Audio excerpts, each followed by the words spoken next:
کہ ہم اگر نیشنلائزیشن میں اگر جاتے ہیں تو ہمیں نقصان ہوتا ہے اس کا جو ہے. انہوں نے فوراً پرائیویٹائزیشن کا عمل فوراً ڈے فرسٹ سے انہوں نے اسٹارٹ کیا. جب ڈے فرسٹ سے انہوں نے اسٹارٹ کیا لیکن ہم ریورس نہیں ہو سکے, تو آپ نے دیکھا کہ انڈیا کی انڈسٹری نے بہت ہی گروتھ کیا اس میں جو ہے کہ یہ جو چیزیں یہ ہمیں بہت پہلے کر دینی چاہیے تھی. اور اب اپوزیشن بھی آئی تھنک دیکھیں نا, اپوزیشن کے دور میں بھی پاکستان پیپلز پارٹی کے دور میں بھی پرائیویٹائزیشن کا عمل چلا تو ہے. انہوں نے بھی شوگر ملز وغیرہ کچھ چیزیں ایسے پرائیویٹائز کی ہیں, اور اس کے بعد پی آئی اے آپ کے سامنے ہے کہ اس کو سب سے پہلے اس کو پرائیویٹائزیشن کا جو سلسلہ ہے وہ پیپلز پارٹی نے اسٹارٹ کیا تھا. اس میں جو بہت بڑے ریزسٹ بھی ہوا اس کے خلاف, اور یونینز بھی آئی, سارا اس کو وقتی طور پہ ڈیلے کر دیا گیا. تو میں سمجھتا ہوں کہ اس وقت اپوزیشن بھی جو ہے کہ وہ پرائیویٹائزیشن کا جو پروسیس ہے اس میں انیشیٹو لے گی اور اس میں فیور کرے گی. اگر وہ نہیں کرے گی تو کل اگر انہوں کو فیوچر میں آنا ہے تو یہ ساری پرابلمز, یہ ہرڈل جو ہیں انہیں بھی فیس کرنی پڑے گی. چلے بھی ہوپ سو کہ جتنی آپ کو اس میں شور و واویرے کا سامنا ہوا تھا پہلے اس سے قبل جب ہم لوگ آگے بڑھنا چاہ رہے تھے, وہ اب اس دفعہ نہیں ہوگا. Let's keep our hope high on that. Hanif صاحب, ابھی ایک آئی ایم ایف پروگرام کی اگر آپ سے بات کر لیں, ایک خود مختاری یا سیلف ریلائنس ہمیں اٹین کرنے کی بھی ضرورت ہے. پھر کہا جا رہا ہے کہ اب کیونکہ ہم نے اپنے ریزرو کو اکنامک ہم اسٹیبلٹی کی طرف تو آ گئے, اب ہم نے گروتھ اورینٹ کرنی ہے. آپ کو لگتا ہے آئی ایم ایف پروگرام سے فائنلی اب ہم جب باہر آ جائیں گے تو ہم یہ چیز ممکن کر پائیں گے اپنے لیے؟ جی بسم اللہ الرحمن الرحیم. باہر آ جانے سے مراد تو یہ ہے کہ یہ پیمنٹ ہم نے آئی ایم ایف سے لے لی جو 12ویں کے سمے ملے گی اگلے مہینے, اس کو ہم سمجھ رہے ہیں کہ باہر آنا, لیکن ہمیں ریٹرن بھی تو کرنے یا کہ نہیں کرنے, ہم نے ریٹرن تو کرنے ہیں نا ہم نے. لیکن یہ تو قرضہ ہے نا, ٹھیک ہے, خیرات تو ہے نہیں کہ ہمیں وہ دے دی اور بھول جائیں گے ہمیں. ٹھیک ہے, انہوں نے اپنی کنڈیشنز کے اوپر ہمیں وہ یہ ٹرانچز ریلیز کرتے جا رہے ہیں کہ وہ ہمیں ڈکٹیٹ کرتے ہیں کہ آپ ہماری یہ ڈکٹیشن ہے, آپ یہ ٹارگیٹ اچیو کریں اور ہم آپ کو یہ ٹرانچز ریلیز کریں گے. تو کیا ہم ساری عمر یہ ملک ہمارا صرف ڈکٹیشن پر چلے گا؟ ٹھیک ہے, ہمیں ڈکٹیشن سے باہر آنا چاہیے. میں یہ سمجھتا ہوں کہ ہمیں اپنی ریسورسز جو ہے تو کلیکٹ کرنی چاہیے. اپنے ملک میں ہماری اتنی ریسورسز ہیں کہ ہمیں اس قسم کے پروگرام سے آہستہ آہستہ نکلنا چاہیے, ان کے ریفنڈ کرنے چاہیے, قرضوں سے نکلنا چاہیے. اسلام میں بھی منع ہے کہ سود پر جو ہے تو سودی ہمارے اسلام کے اندر ممانعت ہے کہ سود پر کام نہیں کرنا چاہیے. تو یقیناً یہ جتنے بھی ہم پروگرامز لیتے ہیں تو یقیناً اس کے ساتھ ہم نے کوئی انٹرسٹ دے رہے ہوتے ہیں, انٹرسٹ جو ہے تو ہمارا سود ہوتا ہے. تو میری تو یہ خواہش ہوگی کہ ہمیں ملک میں یہ سوچ ہونی چاہیے کہ ہمیں اس آئی ایم ایف کے پروگرام یا جو بھی ہم نے لوگوں سے قرضے لیے ہیں وہ کرنا چاہیے. ہمیں ملک میں ترقی ہم کیسے کر سکتے ہیں؟ دیکھیں, ہم لون لیتے ہیں اور پھر بھی تو ہم پروگرام ہی کر رہے ہوتے ہیں نا, بینری انکم سپورٹ پروگرام, یہ پروگرام وہ پروگرام, اور وہ تمام لوگ کیا ہے وہ ڈکٹیٹ ہمیں کر رہے ہیں. تو کیا جیسے ہم پی آئی اے کی عوام صاحب نے بات کی, اگر ہم پی آئی اے کو یا کسی دیگر ادارے کو اگر ٹرانسپیرنسی اس کے اندر لے کر آ جائیں تو میں نہیں سمجھتا کہ شاید پھر کسی کو کوئی اعتراض ہو. لیکن ہمارے یہاں پر ہوتا کیا ہے, ٹرانسپیرنسی نہیں ہوتی ہے. تو سر اگر ہم مینیجریل سائڈ کو پرائیویٹائز کر دیں, ٹرانسپیرنسی شاید آ بھی سکتی ہے اس سے, کیونکہ مینجمنٹ کا ہی at the end of the day وہیں پر شاید بلنڈرز ہیں یا وہاں پر ہی فالٹر ہوتے ہیں اگر ہم ہوتے ہیں تو. اب دیکھیں, جب باقی ایک پیج پر یہ سب اسمبلی میں اکٹھے ہو سکتے ہیں تو وہاں پر پہلے اعتماد میں لے لیا جائے ایک دوسرے کو, نہ کہ یہ کہ پھر وہ بعد میں اپوزیشن کو اعتراض کرے اور یہ کرے. آج حکومت کی بہت اچھی بات ہے کہ جی 21 بلین, ہم بڑے خوش ہیں کہ ہم نے 21 بلین ریزرو, کوئی شک نہیں ہے کہ ہم نے بڑے ٹارگیٹ اچیو ہم نے کر لیے. لیکن یہ ہم قرضے لیے نا ہم نے سارے, یہ ہم نے ادائیگیاں بھی تو کرنی ہیں. کیا ہم نے ادائیگیاں نہیں کرنی کہ آج ہمارا ملک جو ہے آج کتنا تقریباً کوئی 70 بلین 64 یا 70 65 بلین ملکی قرضے, 80 بلین وہ ہونے جا رہے ہیں. 72 کی بات کر رہے ہیں, 66 بلین ٹوٹل ہمارے قرضے. اچھا, اب ہم کیا کر رہے ہیں, اوور آل ہم قرضے لیتے ہیں اور ہم اپنی بکس کے اندر دکھا دیتے ہیں کہ جناب ہماری ریزرو اتنے بڑھ گئے. ٹھیک ہے, لیکن ہم یہ نہیں بتاتے کہ جناب کہ آج آپ کے ملک کا جو بچہ ہے وہ کتنے ہزار یا کتنے لاکھ روپے میں ایک بچہ, ٹھیک ہے, 1,22,000 روپے کا ہر بچہ مقروض ہوتا جا رہا ہے. ہم نے کیا اس طرف نہیں آنا کہ یہ ہم نے قرضے لینے پہ خوش ہونے کے بجائے ہم نے یہ قرضوں کی ادائیگیاں کرنی ہیں, اس کے لیے ہم نے ریسورسز ڈھونڈنے. اب آپ نے ترقی کرنی ہے جو پوری دنیا میں ہوتا ہے, ہم پرائیویٹ سیکٹر میں بھی یہ کرتے ہیں کہ آپ ریسورسز کے لیے بیوٹی پر آ جائیں. آپ نے آج یہ میٹرو بس لگائی ہے تو اس کو بیوٹی کر دیں, آپ فنڈنگ کرا لیں اور کچھ سال کے لیے 10 سال کے لیے 15 سال کے لیے وہ حکومت جو ہے تو اس کی جو بھی اس کا کرایہ ہے اس کے لے لے. لیکن آپ کے ملک میں ایک چیز تو لگ گئی, جاپان آپ کے پاس ریل کا نظام ٹھیک کرنے کے لیے تیار ہے, آپ کا سارا سسٹم ٹھیک کرنے کے لیے تیار ہے, لیکن وہ کیا ہے اس بیوروکریسی کو ان لوگوں کو کہتا ہے کہ اس والے معاملات میں ہم نہیں ہے, ٹرانسپیرنسی کے ساتھ ہم کرنے کے لیے تیار ہیں. تو آپ بیوٹی پہ دے دیں ریلوے 20 سال کے لیے 25 سال کے لیے اگر آپ دے دیتے ہیں تو آپ کے ملک میں انفراسٹرکچر بن جاتا ہے, تمام چیزیں آ جاتی ہیں, کوئی بات نہیں.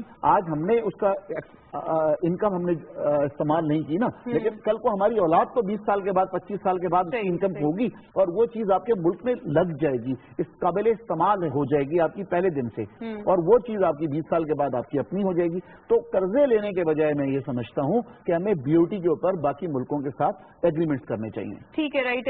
ایک لکویڈیٹ کرنے کی بات جو ہم لوگ آف ایئر کر رہے تھے کہ آپ کی لکویڈیٹی کرنچ کو کیسے دور کیا جائے اور اس بجٹ کے حوالے سے کیا کیا جا سکتا ہے, اس میں وہ بھی میرا خیال ہے آپ کر دیں کیونکہ وہ ریلیونٹلی بات آگے پہنچنی ضروری ہے. دیکھیں میں آپ کو یہی کہہ رہا ہوں نا جی کہ یہ تو ابھی ہم نے ٹرانچ کے 11 ٹرانچز ہمیں ریلیز ہو گئی, 12ویں ہمیں مل جائے گی, ہم خوش ہو جائیں گے جی. اب یہ سپٹمبر میں وہ بھی کلوز ہو جائے گا, یہ پروگرام میں اینڈ ہو جائے گا. اب میں یہ کہتا ہوں کہ یہ تو ہمیں جیسے انہوں نے ڈکٹیٹ کیا تھا کہ آپ نے یہ ہدف پورے کرنے جی. اب جو ہمارے اہداف پورے ہو گئے تو ہماری ٹرانچز ریلیز ہو گئی, ٹھیک ہے. اب اس میں جو ایک ہدف ہے ہمارا پرائیویٹائزیشن والا, وہ بھی ہدف ہے, وہ بھی IMF کے پروگرام کا حصہ ہے بالکل, لیکن وہ ہم ہدف اپوزیشن کی وجہ سے نہیں کر پا رہے. تو اگر ہم ان چیزوں سے نکلنے کی کوشش کریں تو شاید ہمیں ڈکٹیشن نہ لینے پڑے کسی سے. ہمارے ملک میں اتنی ریسورسز ہیں کہ ہم وہ ریسورسز کا استعمال کر کے ہم ان چیزوں سے نکل سکتے ہیں. اور ہم جب دوسرے پیسے ہم یہاں سے کماتے ہیں پیسے, اور پاناما لیگز جو چل رہی ہیں آج کل, ہم دوسرے ملکوں میں جا کر انویسٹ کر دیتے ہیں. تو ہمیں آج سوچنا چاہیے, ہمارے پولیٹیشنز کو, ہمارے بزنس مین کو اس ملک کے لیے سوچنا چاہیے کہ اگر وہی پیسے ہم لے کر آ جائیں تو ہمارے تو سارے ملک کے قرضے, چند لوگوں کی وجہ سے ہمارے ملک کے قرضے سارے ختم ہو جائیں گے.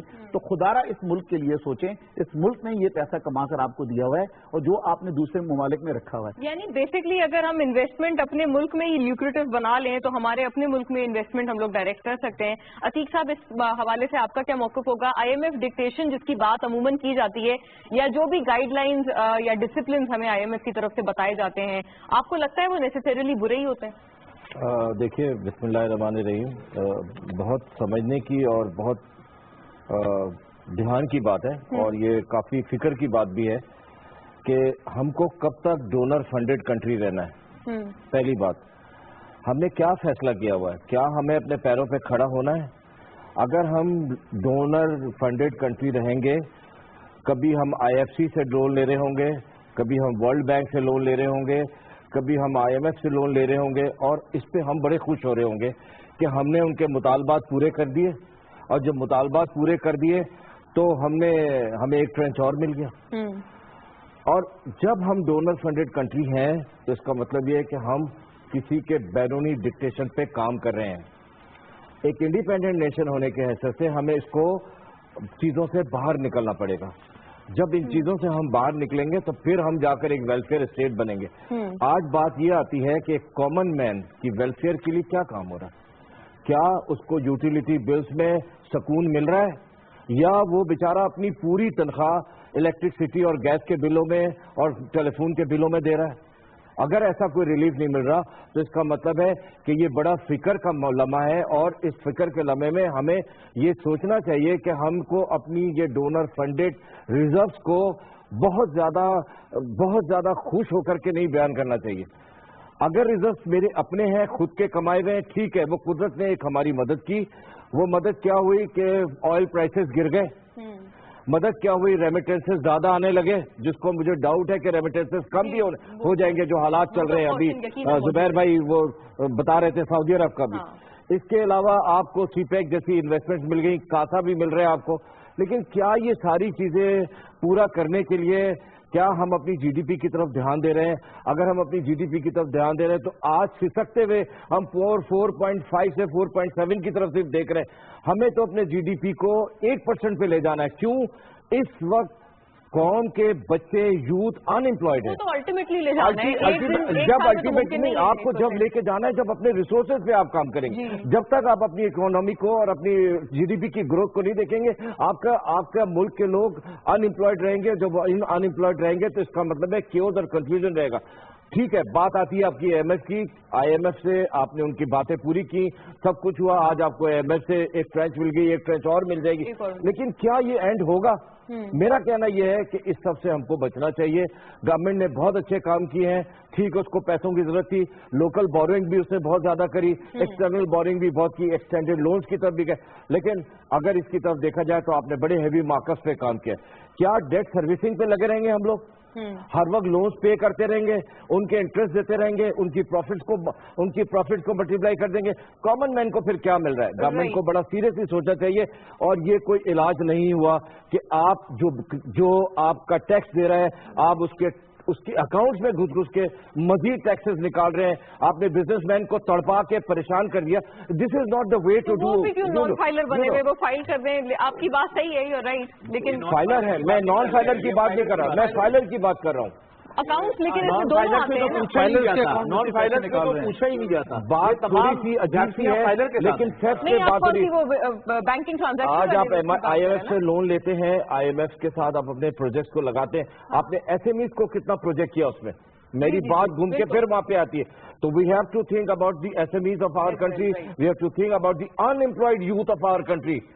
دن پر دن وہ بیچارے کو روزگار نہیں مل رہا. آپ ہم سے پوچھیں، دن میں 25 لوگوں کی لائن لگی ہوتی ہے MBAs اور BAs کی جو جاب ڈھونڈتے ہیں. تو IMF کا اور ان تمام لوگوں کا فائدہ، ان کے قرضے لینے کا فائدہ یہ کہ آن دی ادر ہینڈ اگر ہمارے بچوں کو جاب مل رہی ہے، ہمارے SMEs کو سپورٹ ہو رہا ہے، ہمارے کامن مین کے یوٹیلیٹی بلز پے ہو رہے ہیں، ان میں ریلیف مل رہی ہے، ٹیرف کم ہو رہے ہیں، تو پھر آپ سمجھیں کہ واقعی اکنامک گروتھ ہو رہی ہے. اور اس سب کی طرف حکومت کوشش کر رہی ہے. میں سمجھتا ہوں ان کے ورثے میں بہت سارے پرابلم آئے، لیکن پھر بھی بات ایک کامن مین کی حیثیت سے کہی جائے گی کہ ہمیں اپنی GDP گروتھ کی طرف بہت تیزی سے دھیان دینا ہے. اور وہ ایک ہی طرف پاسبل ہے کہ ہم اپنے لون سے بچیں، اور جب لون سے بچیں گے اور اپنے ریسورسز کو پول کریں گے تو پھر ہم کامیاب ہو سکتے ہیں. الٹیمیٹلی ہم 7% کی تو بات کر رہے ہیں، پھر آؤٹ گوئنگ فسکل کے لیے ہم نے 5% کا ہدف رکھا ہے. زبیر صاحب، اس سلسلے میں اس سے پہلے جو بات چلی جا رہی تھی، مجھے لگا کہ شاید یہ ڈیٹ ٹو GDP ریشو کی بات کر رہے ہیں. ہم لوگوں نے اس میں بھی ایکسیڈ کیا ہے، پھر اس میں ڈیٹ لمیٹیشن ایکٹ کو بھی ہم لوگ متعارف کرانے کی باتیں کر رہے ہیں. آپ کو لگتا ہے یہ چیزیں ہمارے فائنلی یا الٹیمیٹلی ڈیٹ کو کرٹیل کرنے میں مددگار ہوں گی؟ دیکھیے، اس وقت سب سے جو اہم بات ہے نا وہ GDP گروتھ کی ہے. کہ آپ جب تک ہائی GDP گروتھ کی طرف نہیں جائیں گے آپ اپنی مشکلات کو کم نہیں کر سکتے. FPCCI کے پلیٹ فارم سے ہماری ٹیم نے فائنانس منسٹر صاحب کو بہت اچھی طرح سے کنونس کیا ہے کہ ہائی گروتھ آپ کے اگلے 2 سال کے 2 بجٹ جو ہیں یہ ٹورڈ ہائی گروتھ ہونے چاہیے. اس میں جابس کریشن ہونی چاہیے، اس میں انویسٹمنٹ پالیسیز ہونی چاہیے. اور میں آپ کو خوشی سے بتاتا ہوں کہ مجھے یقین ہے کہ جو باتیں ہم نے کی ہیں اور اس میں ہم نے کافی حد تک فائنانس منسٹر صاحب کو اور FBR کو کنونس کر لیا ہے. آپ کے اس بجٹ میں انشاءاللہ ایک ایسی چیز آئے گی جسے کہتے ہیں کہ ریفارمز فار انویسٹمنٹ. اور اس میں بہت ساری گورنمنٹ فیسلٹیز اناؤنس کرنے جا رہی ہے، وہ خود ہی کریں گے، اس کی تفصیل میں نہیں بتانا چاہتا. تو وہ ایک ایسی ریفارمز لا رہے ہیں کہ لوگ سب انویسٹمنٹ کی طرف جائیں گے، بجائے اس کے کہ اپنے پیسے دبئی ٹرانسفر کریں، وہ سب یہیں پہ لگائیں گے. پاکستان میں اگر آپ اپنا GDP گروتھ بڑھانا چاہتے ہیں تو جابس کریشن کرنی ہوگی اور اس میں ریولیوشنری ایکشنز لینے ہوں گے. اپنا FBR کو اپنے جو بھی ان کا مائنڈ سیٹ ہے اس سے نکلنا ہوگا، اس سے باہر آنا ہوگا. اور لاسٹ پوائنٹ یہ ہے کہ دیکھیے، آپ جب تک اس وقت 3 ملین لوگ ہیں جو ہر سال جاب مارکیٹ میں آتے ہیں، اگر 3 ملین لوگ میں سے 1 ملین کو بھی جاب نہیں ملتا، باقی جاب لیس رہتے ہیں، پھر وہ کچھ عرصے کے بعد کرائمز میں چلے جاتے ہیں. تو یہ گورنمنٹ کی ذمہ داری ہے کہ اس چیز کو ایسا ماحول پیدا کرے کہ اگلے سالوں میں 2 سالوں میں ہر آدمی کہے کہ میں نے پیسے انویسٹ کرنے ہیں. اور اب کا ڈومیسٹک فنڈز بہت ہیں لوگوں کے پاس، اور ٹیکسیشن کے نظام کو آسان کریں، کیونکہ ابھی جو FBR کے اپنی پالیسیز ہیں، یہ لاز ہیں نا، وہ بہت کمپلیکیٹڈ ہے. لوگوں کو تنگ کرنا، یہ کرنا، وہ کرنا. خاص طور پہ جو فیلڈ فارمیشن FBR کی وہ بہت خراب ہے، اس کی پرفارمنس اچھی نہیں ہے، وہ لوگوں کو تنگ کرتے ہیں. اسی وجہ سے لوگ جو ہے ٹیکس کے نظام میں نہیں آتے. اچھا، لاسٹ وہ ہے ایک کویشچن پٹ اپ کر لیتے ہیں کامن طور پہ اور اس پہ ڈسکس کر لیتے ہیں تاکہ آپ سب کے انپٹ بھی آ جائیں اور پوری بات کو ہم لوگ مشترکہ طور پہ سالو کر پائیں. انویسٹمنٹ کے لحاظ سے ریفارم فار انویسٹمنٹ کا جو ذکر کیا ہے زبیر صاحب نے، وہ کہہ رہے ہیں وہ ڈسکلوز نہیں کریں گے. آپ کو اس حوالے سے بتائیے گا حکومت کیا کر سکتی ہے انویسٹمنٹ کو ڈائریکٹ کرنے کے لیے ہمارے پاس،